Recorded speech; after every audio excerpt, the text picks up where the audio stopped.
Magandang araw. Ako po si Charles Jordan Yanto at ngayong araw ay ating tatalakayin ang kabataan ng ating pambansang bayani na si Dr. Jose P. Rizal. Ating alamin ang kanyang pinagmulan, mga alaala, unang edukasyon at mga impluwensyang humubog sa kanyang pagkatao. Ang kabataan ni Rizal sa Calamba. Si Jose Protasio Rizal Mercado E. Alonso Reyalonda ay ipinanganak noong Hunyo 19, 1861 sa bayan ng Calamba. Ang Calamba noong panahon ni Rizal ay isang tahimik at masaganang bayan. Napapaligiran ito ng mga bulubunduki, bukiri at lawa. Isang lugar na nagbigay inspirasyon sa batang Rizal upang mahalin ang kalikasan at ang kanyang inang bayan. Nagmula si Rizal sa masinop at edukadong pamilya.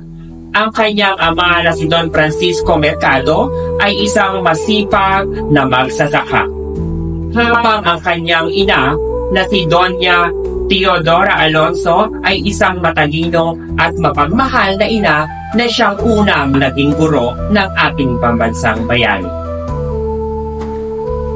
Mga alaala ng kamusmusan ni Rizal. Marami sa mga alaala ni Rizal sa kanyang kabataan ay ang kanyang isinulat sa kanyang akdang Memorias de un Estudiante de Manila. Isa sa kanyang pinakamaagang alaala ay ang pagkukwento ng kanyang ina ng mga alamat at kwento sa kanya. Bagay na nagpalawak ng kanyang imahinasyon at pagkahilig sa pagsusulat. Ayon din sa kanyang alaala, madalas siyang namamasyal kasama ang kanyang yaya. At doon ay natutunan niyang pahalagahan ang kagandahan ng kalikasan. Ngunit hindi lahat ng alaala ay masaya. Isa sa pinakamasakit niyang alaala ay nang mabilanggo ang kanyang ina dahil sa maling paratang. Ito ay ang nagtanim ng galit kay Rizal sa mga abuso at katiwalian ng may mga kapangyarihan. Unang edukasyon ni Rizal. Ang unang guro ni Rizal ay ang kanyang ina.